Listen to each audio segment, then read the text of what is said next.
Mania, udah pada lihat belum? Video Menteri Sosial Bu Risma yang nangis saat rapat di DPR. Ada apa ya? Kok bisa sampai nangis? Jadi, Bu Risma nangis saat lagi rapat kerja sama Komisi 8 DPR RI di gedung DPR 19 Maret 2024. Tangisan Bu Risma pecah pas dengerin cerita anggota Komisi 8 dari fraksi Golkar Ali Ridho soal Mbah Semi. Mbah Semi, nenek usia 90 tahun yang hidup sebatang kara di Magetan, Jawa Timur. Walau usianya udah 90 tahun, Mbah Semi setiap hari harus kerja untuk menghidupi dirinya. Dia membuat lempeng kerupuk dengan bayaran 5.000 per hari. Tentunya uang segitu nggak cukup buat beli beras.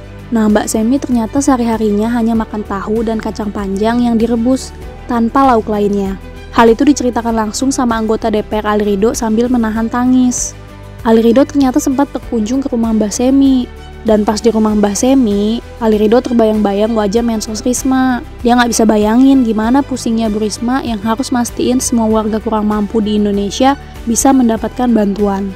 Soalnya kata Ali Ridho, Mbah Semi lihat kalau tetangga-tetangganya itu dapat bantuan sosial atau bansos, tapi Mbah Semi nggak dapet. Soalnya nggak ada yang mendaftarkan Mbah Semi jadi penerima bansos. Makanya namanya nggak terdaftar di DTKS atau Data Terpadu Kesejahteraan Sosial.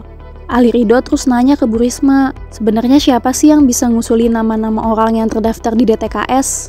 Soalnya kata Ali, masih banyak nih warga yang bener-bener gak mampu kayak Mbah Semi, tapi nggak terdaftar di DTKS. Akhirnya Bu Risma jawab, kalau semua masyarakat bisa lapor ke Kemensos terkait hal itu. Sambil mengusap air matanya, Risma bilang kalau sebisa mungkin Kemensos bakal ngatasin masalah ini. Jadi nggak ada lagi masyarakat Indonesia yang sampai nggak bisa makan. Bu Risma juga berterima kasih sama Ali atas laporannya soal Mbah Semi. Dia juga makasih ke media yang sering lapor ke dirinya soal warga yang perlu dapat bantuan. Bu Risma janji dia bakal ngatasin masalah pendataan di DTKS ini, jadi penerima bansos bisa tepat sasaran. Dia harus memakan tahu dan kacang panjang yang direbus tanpa menu apapun. Saya tahu mungkin ini temuan saya 1-2. Saya yakin Ibu Menteri menemukan banyak hal seperti ini karena wilayah yang Ibu tangani adalah di seluruh Nusantara ini. Masalah bansos yang nggak tepat sasaran ini emang bukan masalah baru. Padahal, anggaran yang dikeluarin untuk bansos tuh gede banget loh. Pas rapat kerja di DPR 19 Maret kemarin, Menteri Keuangan Sri Mulyani melaporkan realisasi anggaran program bansos per 29 Februari 2024. Anggarannya mencapai 22,5 triliun. Nah, anggaran bansos kita tahun ini tuh naik drastis. Naiknya sampai 135%. Tahun lalu anggarannya 9,6 triliun dan tahun ini 22,5 triliun. Nah, dari 22,5 triliun itu, jatah bansos untuk Kemensos 12,8 triliun. Uang segitu disalurin untuk 28,7 juta keluarga penerima manfaat. Sedangkan sisanya dari 22,5 triliun itu disalurkan ke bansos kementerian lainnya. Misalnya melalui Kementerian Kesehatan, Kementerian Agama, dan Kementerian Pendidikan. Berdasarkan catatan Strategi Nasional Pencegahan Korupsi yang dilansir Kompas, pada awal tahun 2021 hingga awal 2023, kerugian negara akibat bantuan sosial salah sasaran ini mencapai 523 miliar per bulan.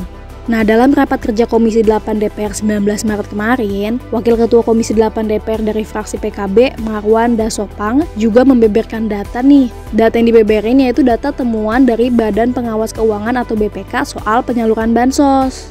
Dari data BPK ditemukan ada 6.596 ASN yang terdaftar jadi keluarga penerima manfaat bansos, yang mana nilainya mencapai 44 miliar.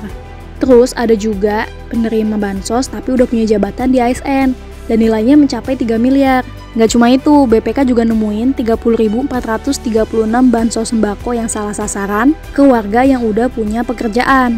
Nah, menurut Marwan, sebenarnya nggak adil kalau cuma Bu Risma yang disalahin dari masalah kesemrautan bansos ini. Soalnya kata dia, ada banyak macam-macam bansos, nggak cuma dari Kemensos aja. Bahkan menurut Marwan, dia berharap Bu Risma tuh teriak karena selalu disalahin soal masalah bansos yang nggak tepat sasaran ini.